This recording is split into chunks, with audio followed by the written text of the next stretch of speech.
Good morning student. आज का हमारा टॉपिक जो होने वाला है वो है आपका कक्षा 11वीं व्यवसाय अध्ययन में जो हम पढ़ रहे हैं अभी क्या अंतर्राष्ट्रीय व्यापार, इंटरनेशनल बिजनेस। ठीक है, तो चलिए इससे पहले हमने इंटरनेशनल बिजनेस के संबंध में हमने आयात निर्यात व्यापार की प्रक्रिया के बारे में जाना था। ठीक है, अभी जो हम समझने वाले हैं वो है आपका विदेशी व्यापार में प्रयुक्त प्रलेख क्या क्या है। इसका आज हम क्या करने वाले हैं, अध्ययन करने वाले हैं। तो चलिए आइए स्टार्ट करते हैं विदेशी व्यापार में प्रयुक्त प्रलेख। तो देखिए, विदेशी व्यापार में प्रयुक्त प्रलेख के अंतर्गत जो विदेशी व्यापार में किसी वस्तु का आयात जैसे दूसरे राष्ट्र के लिए क्या होता है, निर्यात होता है। अतः आयात और निर्यात की प्रक्रिया एक दूसरे देश के लिए क्या होती है, एक समान होती है। इसलिए आयात और निर्यात के लिए प्रयुक्त दस्तावेजों को अलग अलग नहीं किया जा सकता। जैसे आप एक उदाहरण के तौर पर ले सकते हैं कि जैसे कोई भारत का व्यापारी कोई सामान कहाँ से मंगाता है, इंग्लैंड से मंगाता है, तब वह आदेश पत्र से क्या होगा, आदेश देगा। उसी प्रकार इंग्लैंड का कोई व्यापारी भारत से यदि कोई सामग्री का आयात करता है तब उसे भी आदेश पत्र द्वारा आदेश देना होगा।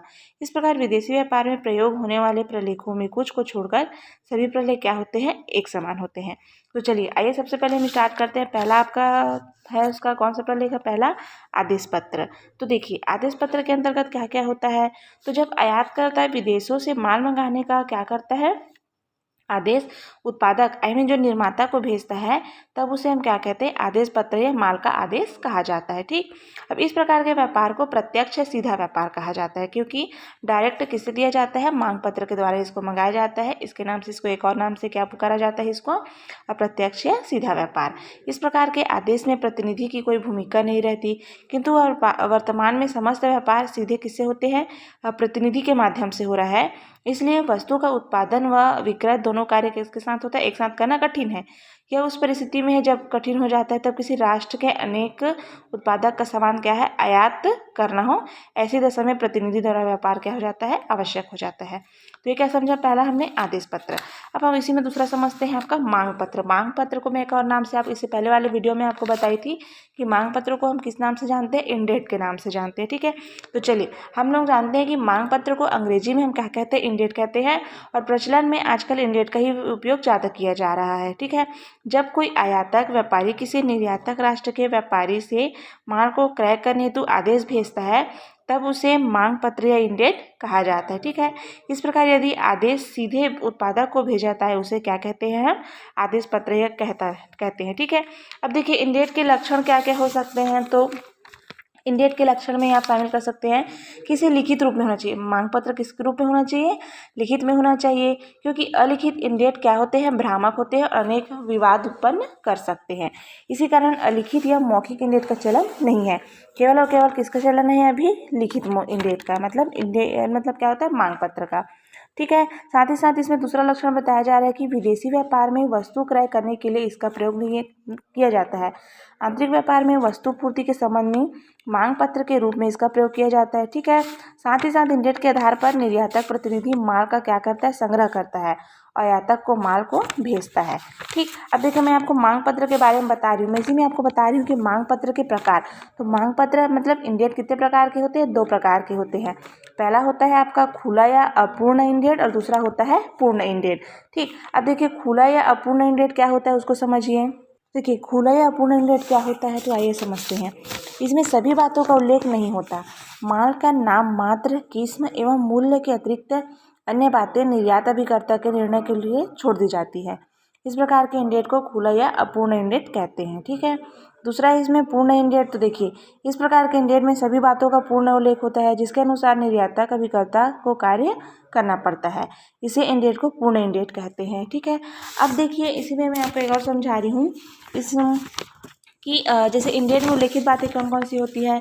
तो माल की किस्म, माल का मूल्य क्या हो सकता है, माल की मात्रा कितनी होनी चाहिए, माल का बीमा, उसका पैकेजिंग कैसे प्रकार से होना चाहिए, माल का भुगतान किस रूप में करना है, साथ ही साथ माल का चिन्ह किस रूप में है। ठीक है, जहाज का नाम क्या है जिसमें से माल आ रहा है, इन सभी बातों को उसमें क्या किया जाता है, उल्लेख किया जाता है। तीसरा इसमें हम बातों को समझने, अब देखिए तीसरा है इसका प्रलेख है जहाजी बिल्टी, जिसे हम लदान पत्र के नाम से भी जानते हैं। तो देखिए जहाजी बिल्टी होता क्या है, जिस प्रकार रेल द्वारा माल भेजने पर रेलवे कंपनी माल भेजने की रसीद देती है, उसी प्रकार जहाजी कंपनी भी जहाज़ द्वारा माल भेजने की रसीद देती है, जिसे हम क्या कहते हैं, जहाजी रसीद कहते हैं, या फिर इसे कप्तान का रसीद भी कहा जाता है। ठीक है, इसमें कौन कौन सी बातों का उल्लेख होता है, तो इसमें माल भेजने वाले का नाम और उसका पता होता है, माल पाने वाले का नाम पता लिखा रहता है, माल कहाँ से चढ़ाया गया, कहाँ पे मतलब उतारना है, इसका पूरा वर्णन होता है, साथ ही साथ माल का पूर्ण विवरण नाप तौल सहित रहता है। ठीक है, किस बंदरगाह से किस बंदर तक माल भेजा जाएगा वो भी इस बातों इसमें पूर्ण रूप से लिखा हुआ होता है। ठीक है, माल का कितना भाड़ा हुआ, साथ ही माल के पैकिंग का तरीका एवं चिन्ह क्या क्या है, जहाजी कप्तान का नाम और जहाज का नंबर और नाम भी लिखा रहता है। ठीक है, अब देखिए इसके कार्य क्या क्या है, जहाजी बिल्टी के कार्य, तो माल की रसीद देना, माल का अधिकार पत्र देना। तो देखिए माल की रसीद में क्या होता है, तो देखिए माल की रसीद मतलब यह रसीद इस बात का प्रमाण होता है कि जहाज के कप्तान को माल जहाज पर लादने के लिए सुपुर्द कर दिया जाता है। साथ ही साथ माल का अधिकार पत्र, तो जहाजी बिल्टी माल का अधिकार पत्र होता है, अर्थात यह पत्र जिसके पास रहेगा वही उस माल का क्या रहता है, स्वामी माना जाएगा। ठीक है, तीसरी इसकी विशेषताएं होती है वो है माल ले जाने वाले की संविदा। ठीक है, तो देखिए जहाजी जहाज से माल ले जाने की एक सुविधा होती है, जिसमें कहाँ तक माल ले जाया जाना है इसका भी बातों का उसमें क्या रहता है, उल्लेख होता है। ठीक है, तो चलिए क्या समझा हमने जहाजी बिल्टी या लदान पत्र। नेक्स्ट इसी में उसका प्रलेख होता है वो नौभाटक, जिसे हम चार्टर पार्टी के नाम से भी जानते हैं। तो देखिए नौभाटक पत्र होता क्या है, तो जब व्यापारी बहुत अधिक माल का क्या करता है, निर्यात करता है, तब संपूर्ण जहाज या जहाज का अधिकांश भाग किसे दिया जाता है, किराए पर ले लिया जाता है। ऐसी परिस्थिति में जहाजी कंपनी से एक संविदा किया जाता है, जिसे क्या कहते हैं, नौभाटक या चार्टर पार्टी कहते हैं। इसमें बहुत सारी बातों का उल्लेख होता है, जैसे जहाज किन किन मार्गों से कौन कौन से बंदरगाह से जाएगा, जहाज में लादे गए माल का पूर्ण विवरण, साथ ही साथ जहाजी माल को कितना भाड़ा दिया जाएगा। ठीक है, माल भेजने और पाने वाले का पूर्ण विवरण लिखा रहता है, माल लादने उतारने की तिथि और संभावित समय भी लिखा जाता है, विलम्ब शुल्क भी, भाड़े चुकाने की विधि क्या होगी, इसका सभी बातों का उसमें क्या होता है, उल्लेख होता है। अब देखिए नौभाटक कितने प्रकार के होते हैं, तो नौभाटक दो प्रकार के होते हैं। पहला होता है आपका यात्रा चार्टर और दूसरा होता है समय चार्टर। तो यात्रा चार्टर के अंतर्गत जब यात्रा मार्ग के अनुसार निश्चित की जाती है तब, और समय चार्टर में जब यात्रा समय के अनुसार क्या की जाती है, निश्चित की जाती है तब। ठीक है, तो ये क्या समझा हमने, नौभाटक या चार्टर पार्टी। नेक्स्ट समझते हैं इसी में हम कप्तान की रसीद। तो देखिए जहाज से भेजा जाने वाला माल जब जहाज में लाद दिया जाता है, तब जहाज का कप्तान एक रसीद लादने वाले को देता है, जिसे हम क्या कहते हैं, कप्तान की रसीद कहते हैं। इस रसीद में बहुत सारी बातों को उल्लेख रहता है, जैसे सामान के बंडलों की संख्या कितनी है, पैकिंग की स्थिति कैसी है, साफ है या टूट फूट गई है, कप्तान के हस्ताक्षर। ठीक है, ये सभी बातों का क्या होता है, उसमें उल्लेख होता है। नेक्स्ट इनका रहता है इसमें मूल स्थान का प्रमाण पत्र। जैसे इसे मूल स्थान का प्रमाण पत्र, उत्पत्ति का प्रमाण पत्र, उद्गम का प्रमाण पत्र कहते हैं। क्यों कहते हैं, क्योंकि विदेशी व्यापार के संबंध में विभिन्न देशों का पारस्परिक समझौता होता है। इस समझौते में आयात कर में छूट देने की बात होती है। ऐसी स्थिति में मूल स्थान का प्रमाण पत्र क्या होता है, बहुत ही आवश्यक होता है, क्योंकि अन्य देश के व्यापारी इस प्रावधान का दुरुपयोग कर सकते हैं। इस कारण से इस समझौते को भिन्न भिन्न देशों के मध्य होता है, जैसे निर्यातक द्वारा या पूर्ण किया जाता है, जिसमें निर्यातक के देश के मजिस्ट्रेट तथा चैम्बर ऑफ कॉमर्स के अधिकारी के समक्ष घोषणा करके उस पर अधिकारी के प्रति हस्ताक्षर होते हैं, जिसे हम क्या कहते हैं, मूल स्थान का प्रमाण पत्र कहते हैं। ये इसका क्या है, एक प्रकार से उसका नमूना है। अब इसमें वाणिज्य दूतावास का प्रमाण पत्र। तो देखिए यह भी एक प्रमाण पत्र है, जिसमें भेजे जा रहे माल को प्रमाणित किया जाता है, और यह प्रमाण पत्र वाणिज्य दूतावास के अधिकारी द्वारा प्रदान किया जाता है। ठीक है, और इसमें कौन कौन सी बातों को उल्लेख होता है, तो बीजक में लिखी हुई वस्तु उसके सामने अंकित मूल्य के अनुसार भेजी जा रही है कि नहीं जा रही है। साथ ही साथ इसमें यह भी देखा जाता है कि वर्जित या प्रतिबंधित वस्तुएं नहीं भेजी थोड़ी जा रही है। ठीक है, एक प्रति वाणिज्य दूतावास के कार्यालय में भावी संदेश के लिए रखी जाती है, एक प्रति आयातक के देश के चुंगी कर को भेजी जाती है, कस्टम हाउस जिसको हम कहते हैं। ठीक है, इसी के आधार पर माल की सुपुर्दगी की जाती है, माल का परीक्षण नहीं किया जाता। इसमें चुंगी अधिकारी एक आयातक दोनों को लाभ एवं सुविधा होती है। इस प्रमाण पत्र के आधार पर कर की वसूली क्या की जाती है, आसानी से की जाती है। तो ये क्या समझा हमने, वाणिज्य दूतावास का प्रमाण पत्र। इसी में आगे हम जो समझने वाले हैं वो है आपका जहाजी आदेश क्या होता है। तो देखिए शिपिंग ऑर्डर में होता क्या है, तो जब जहाज कंपनी जहाज के कप्तान को माल लादने के संबंध में आदेश देता है तब उसे जहाजी आदेश कहते हैं। ठीक है, अब इसके कितने प्रकार होते हैं, तो दो प्रकार के होते हैं। पहला होता है तैयार आज्ञा पत्र और दूसरा होता है आपका अग्रिम आज्ञा पत्र। तो देखिए तैयार आज्ञा पत्र क्या होता है, तो जब जहाज यात्रा के लिए बंदरगाह पर तैयार हो तब उसे क्या कहते हैं, तैयार आज्ञा पत्र। और दूसरा होता है अग्रिम आज्ञा पत्र। तो वो क्या होता है, तो जब जहाज बंदरगाह पर उपस्थित ना हो, इस स्थिति में जहाज का नाम आदेश पत्र में नहीं दिया जाता, लेकिन समय का उल्लेख अवश्य होता है। ठीक है, क्योंकि जहाजी आदेश प्राप्त करने के बाद यदि माल नहीं भेजा जाता तब भी जहाजी कंपनी को भाड़ा लेने का अधिकार होता है। ठीक, नेक्स्ट समझते हैं इसी भी अब हम जहाजी बिल। तो देखिए, जहाजी कंपनी से आज्ञा पत्र मिल जाने के बाद निर्याता कर के भुगतान करने के लिए जो प्रपत्र भरा जाता है उसे हम क्या कहते हैं, जहाजी बिल कहते हैं।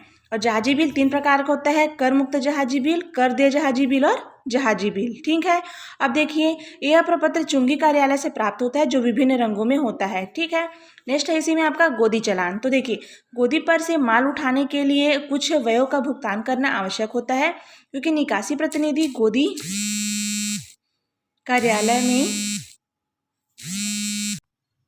तो देखिए गोदी में क्या होता है, किसी निकासी प्रतिनिधि कार्यालय में जाकर व्ययों का भुगतान करना होता है। इसके बाद डाक चालान की 2 प्रतियां भरकर प्रस्तुत करता है, यही डाक है जो गोदी चालान कहलाता है। ठीक है, नेक्स्ट होता है गोदी रसीद। तो देखिए, गोदी बंदरगाह पर स्थित उस स्थान को कहते हैं जहां जहाज पर लादने के लिए माल को क्या किया जाता है, रखा जाता है। अब आपको समझ आ गया होगा कि गोदी होता क्या है। तो गोदी वह स्थान होता है जहां जहाज पर माल को लादने के लिए माल को रखा जाता है, वो क्या कहलाता है, गोदी कहलाता है। जहाज से भी माल गोदी पर उतारा जाता है। गोदी को उपयोग करने के लिए गोदी कर मतलब उसका टैक्स चुकाना पड़ता है।